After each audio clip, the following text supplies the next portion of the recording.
We all look for toughness. We all want it, but we look for it in a comfortable environment. You will not find toughness in a comfortable environment.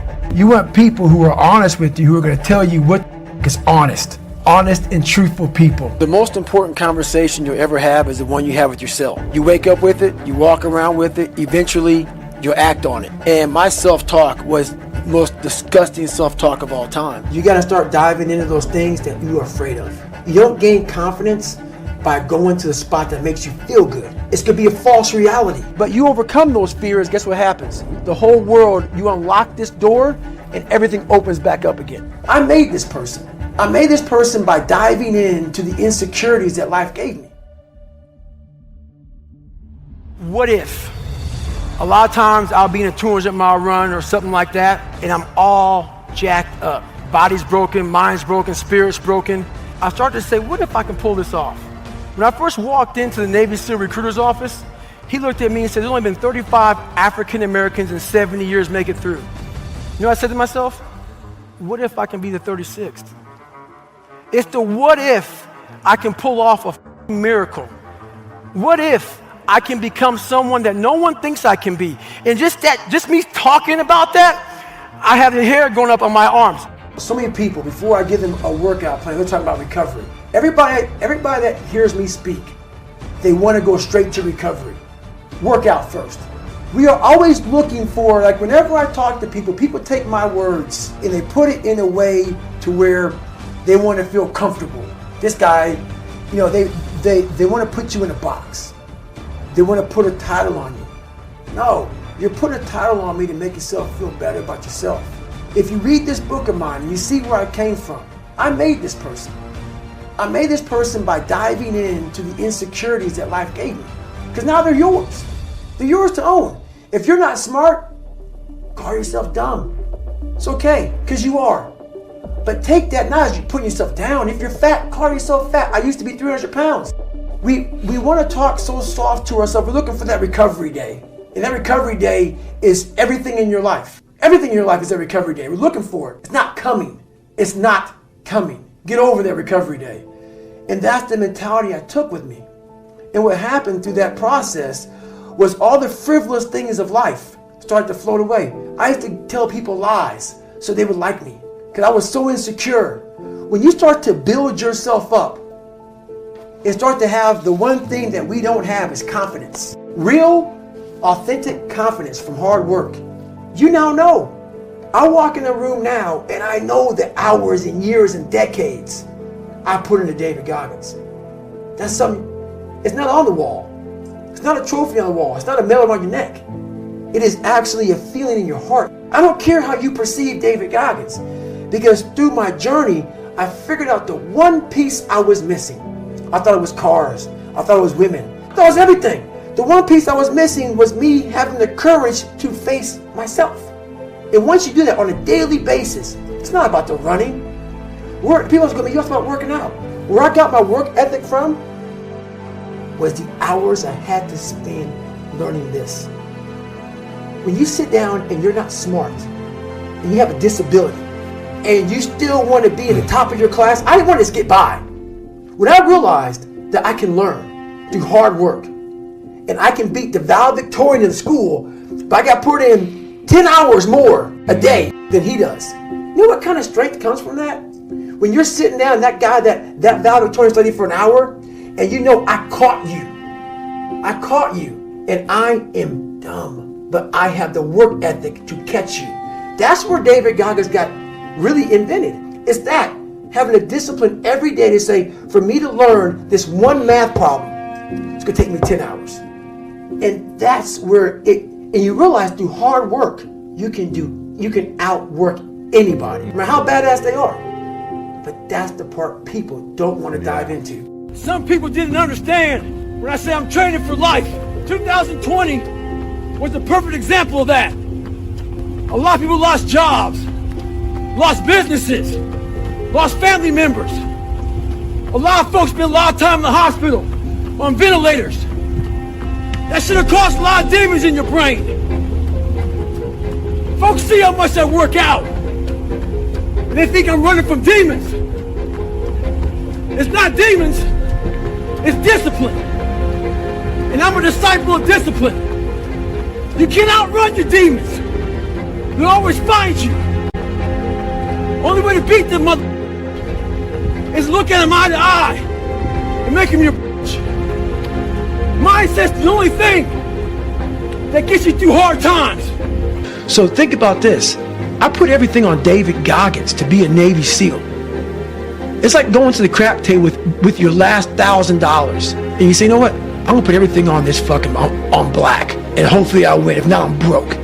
I put my whole life, a guy that was scared of the water, a guy that could taught himself how to read and write, on being one of the hardest motherfuckers on the planet. Think about that shit. A guy that came from nothing. I put my whole life, and I'm gonna go out here and put everything on David Goggins to be a Navy SEAL. Not to go be a, Boy Scout or some a Navy SEAL. And I look at that, and I did all that shit just to get the opportunity to succeed. That's what people don't understand, man. And people see the end result. I remember that guy saying, my God, man, I can't believe what I've just done. I put everything, ruin relationships, ruin this, ruin that, put everything on. In fact, I have to become someone in this world, or I'm no good for anybody. It comes from a disgusting place of not being fulfilled in your life, of afraid of dying, having never accomplished anything. That's a fear that some people run away from, that people don't want to face. When you have a real fear of dying and being just another person, that I live to pay the bills, I made $1,000 a month. This is my life. I spray for cockroaches, man. If that makes you feel good, that's great. It didn't make me feel good. I wanted to, the first time in my life, after 26 years, it was 24, 25, whatever it was, I wanted to feel good about myself. Think about how many years, months, hours, seconds, days, all that shit you have wasted on people who sucked the fucking life out of you. Today's a good day for you to go through and can those motherfuckers. Shit can those motherfuckers who only call you when they need something. Shit can those motherfuckers who can't get over shit, who continue to bring up shit from the past, who can't move forward. Life is short. Life is precious. Spend that time with the people you love, the people you want to give that time to. Real friends, real family. Everybody else, they're just sucking up the air you breathe. You need that motherfucker to be hard. Stay hard. Why is the truth so important? You know what? Because, first of all, it does set you free mentally. And it gives you a starting point. You have to have the truth to have a starting point. So when you,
if I'm lying to you about who I am, or I'm lying to you about whatever, there's no starting point.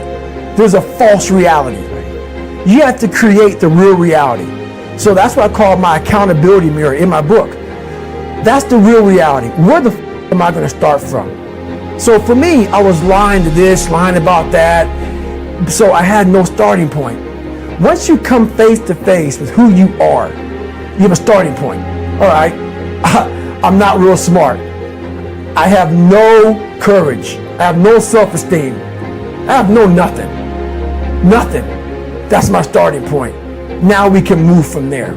But if I tell myself I'm strong, I have courage, I'm smart, and all these are lies, you continuously push that starting point backwards.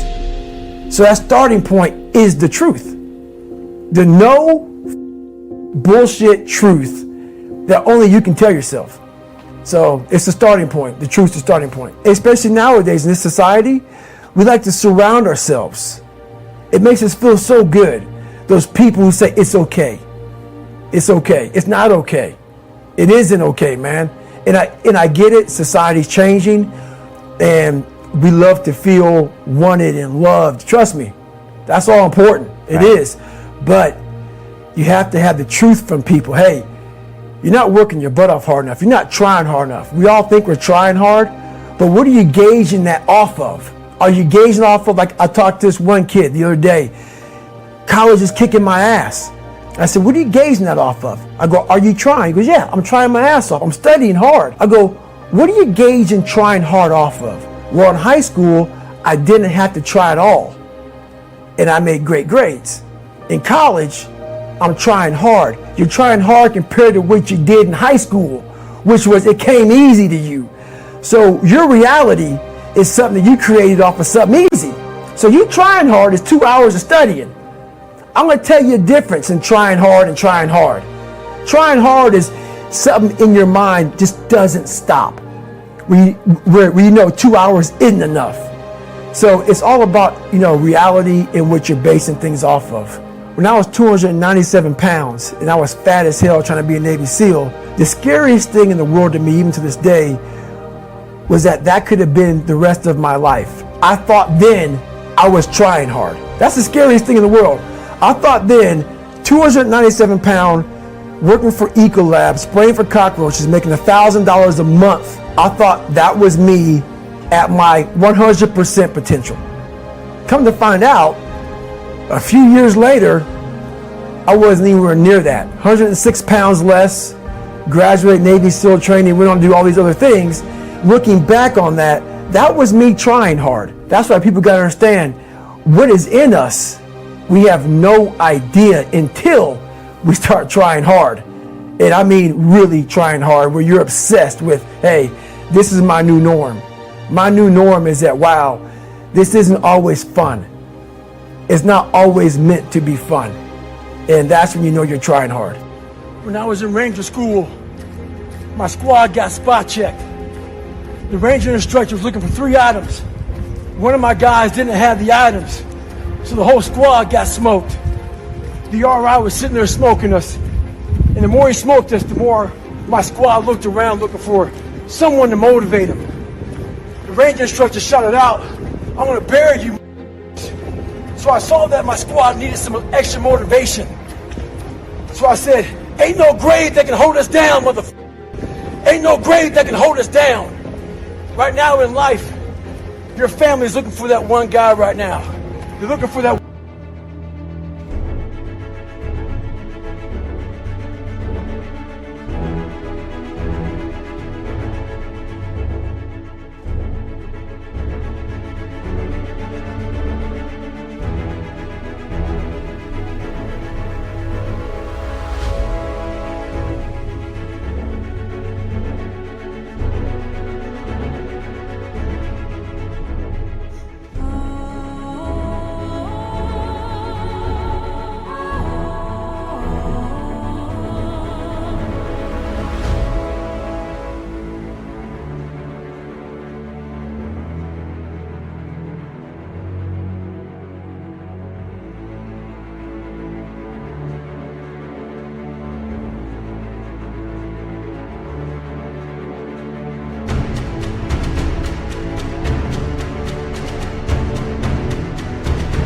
One guy who's strong, who's that pillar for the family in hard times. Make sure they look around and find you. These are the times right now for you to step up. Be that guy that can take anything. Stay hard. This is the world that is in front of me. And what most people do is they see this world and they look at it as an excuse to get out of it. I started looking at it as this is the ultimate training ground for the rest of my life. I have all these valuable lessons, because if you look out in the world right now today, It's not a nice place, but I'm very prepared for it. I'm prepared for all the failure coming my way. I'm prepared for everything my way. And that's the biggest lesson that she taught me by not teaching me. By never saying it's going to be okay. Matter of fact, she told me the exact opposite. Life sucks. That's what she knew. And it was the truth.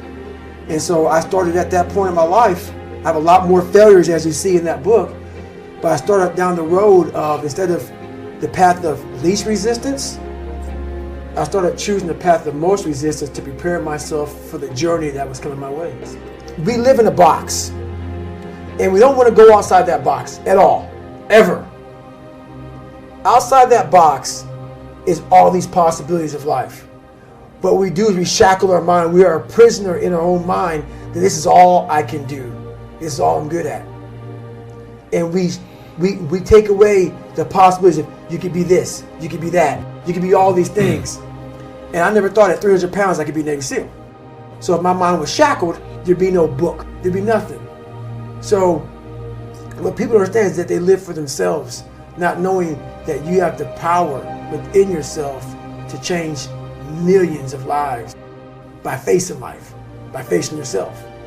And through that, I would die never knowing that I had the power to change millions of lives. I gotta feed myself. And every foot strike that hits the pavement, that's how I feed myself. Motherfuckers look for inspiration. Inspiration is found in every footstep you take, every grasp of that iron bar, all that shit, all the miles in the pool. Inspiration is found in suffering. So right now, this is my greatest recovery. As I recover, I find inspiration. Stay hard. I have the ability to see the end before the beginning even begins. And what that means is I know that to get to the very end, I can see it right now. So before I went to Buds, and I was losing all this fucking weight, I saw myself walking across the stage at 191 pounds. That's what I had to get to get into the door. I saw myself 6 months, a year later, whatever's going to take me to do it. I saw myself walking across that stage, getting that certificate of graduation from Buds. And I was able to be there at 300 pounds. And that feeling that I was nowhere near that feeling, I was able to put myself there 1,000,000 times every day. And that feeling of like, my God, that is going to feel amazing. That's what made me suffer. That's what allowed the pain to be real and say, this is worth it. I want to feel for this next 18 months. It took me 18 months to finally become a Navy SEAL, to finally, just get through Buds. 18 months. It's 6 months. It took me 18. That's what woke me up every morning was, I'm going to put myself through this much pain and suffering for a few seconds. That's all it is. A few seconds of joy. And it's so worth it, man. That's what people don't get. So I'm able to put myself at the finish line, even though I have no finish line, but at the finish line of an event before I even start.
The motherfucker and say, how are you going to feel at the end of this?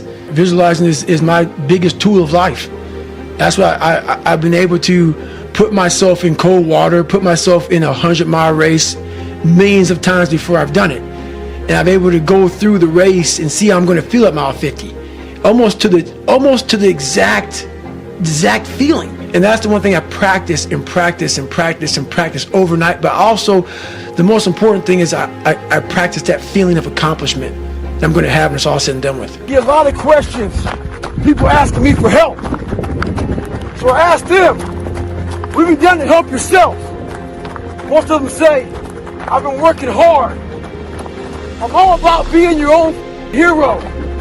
But I'm not about kissing your ass. In life, a lot of us believe that we're working much harder than we actually are. We think if we got up early for 4 days, we've earned something. You gotta drop your entitled mindset. It's dead weight. We believe we work harder than we actually have. Trust me, most of us haven't. The one thing in life you gotta realize is this. Learn to help yourself. Don't count on other people to help you. Stay hard. Yeah. Because I realized once I was talking to myself the right way and all this shit wasn't in my mind, wow. I went from this piece of kid who thought he was dumb, not successful, insecure, who stuttered when I first saw somebody, to a person who can now do all these things just because I now control my own mind. And I don't care.